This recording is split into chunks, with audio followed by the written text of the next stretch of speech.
আসসালামু আলাইকুম, welcome back to cooking by Ibadat. চলে এসেছি নতুন আরেকটি রেসিপি নিয়ে। আজকে পাকা আম আর চিড়া দিয়ে মজাদার একটি ডেজার্টের রেসিপি তৈরি করব। আর এই ডেজার্টটি তৈরি করা অনেক সহজ আর খেতেও অনেক মজাদার। তো চলুন দেরি না করে দেখে নিই পুরো রেসিপিটি।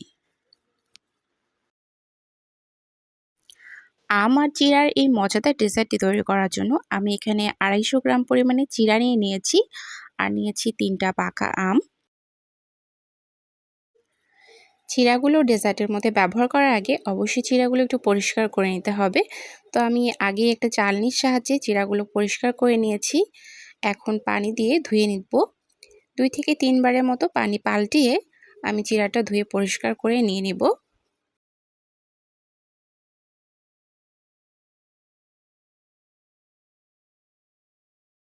চিড়াগুলো ধুয়ে পরিষ্কার করে নেওয়া হয়ে গেছে।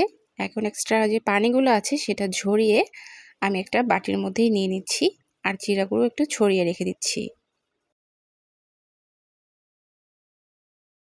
সবগুলো চিড়া বাটির মধ্যে নিয়ে নেওয়া হয়ে গেছে। এখন দিয়ে নিচ্ছি পরিমাণ মতো দুধ। আর দুধটা এখানে খুব বেশি পরিমাণে ব্যবহার করব না, এতটুকু পরিমাণে ব্যবহার করতে হবে যাতে চিড়াগুলো দুধের মধ্যে ভিজে যায় আর এক্সট্রা যেন কোনো দুধ না থাকে।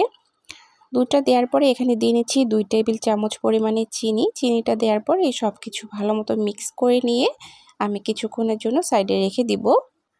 আর এর মাঝে আমি আমের পিউরিটা তৈরি করে নিয়ে নিব। চিড়াগুলো দুধের মধ্যে ভালো মতো ভিজে গেছে, ঠিক দেখতেই পাচ্ছেন। এখানে কিন্তু এক্সট্রা খুব বেশি পরিমাণে দুধ নেই। আর এখানে আমি আমের পিউরিটাও তৈরি করে নিয়ে নিয়েছি।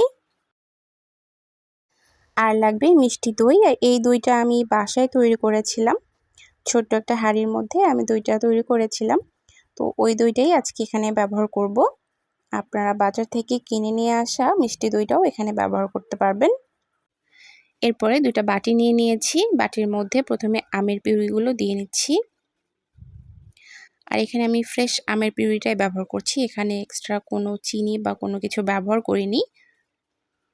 এগুলো একের পর এক লেয়ার করে আমি দিয়ে নিব। প্রথমে আমের পিউরিটা দেওয়ার পরে দুধে ভিজিয়ে রাখা চিড়াটা এর মধ্যে দিয়ে নিচ্ছি। চিড়াগুলো সুন্দর করে ছড়িয়ে দিয়ে দিতে হবে। একটা বাটির মধ্যে দিয়ে নেওয়া হয়ে গেছে, অপর বাটিটাও আমি দিয়ে নিচ্ছি। তো 2টা বাটির মধ্যে দিয়ে নেওয়া হয়ে গেছে। এখন আমি একটু ডেকোরেশনের জন্য উপর থেকে আবার একটু পরিমাণে আমের পিউরি দিয়ে নিচ্ছি।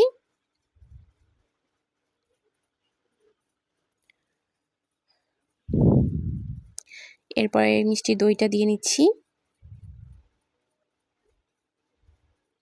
আমার এখানে চিড়াগুলো দেওয়াটা একটু বেশি হয়ে গেছে, তাই বাটি থেকে উপচে পড়ে যাচ্ছিল। তো আপনারা পরিমাণ মতো দিয়ে নেবেন। এরপরে কিছু কিউব করে রাখা আমের টুকরো এর মধ্যে দিয়ে ডেকোরেশন করে নিয়েছি।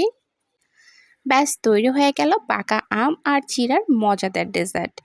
এত সহজ রেসিপিতে ডেজার্ট তৈরি করা নিশ্চয়ই অসম্ভব, কারণ ডেজার্ট তৈরি করতে প্রায় অনেক ঝামেলা করতে হয়।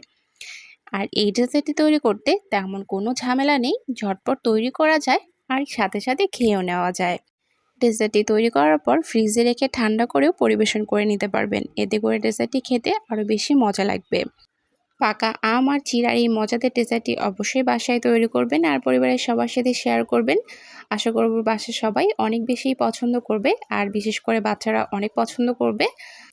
রেসিপিটি আপনাদের কাছে কেমন লেগেছে অবশ্যই কমেন্ট করে জানিয়ে দিবেন। যদি ভালো লেগে থাকে তাহলে ভিডিওটাতে লাইক দিবেন, শেয়ার করবেন আর আমার চ্যানেলটি অবশ্যই সাবস্ক্রাইব করে রাখবেন। সেই সাথে পাশে থাকা বেল আইকনটি বাজিয়ে রাখবেন ভিডিওর নোটিফিকেশন সবার আগে পাওয়ার জন্য। আজকের মতো এখানেই বিদায় নিচ্ছি। খোদা হাফেজ।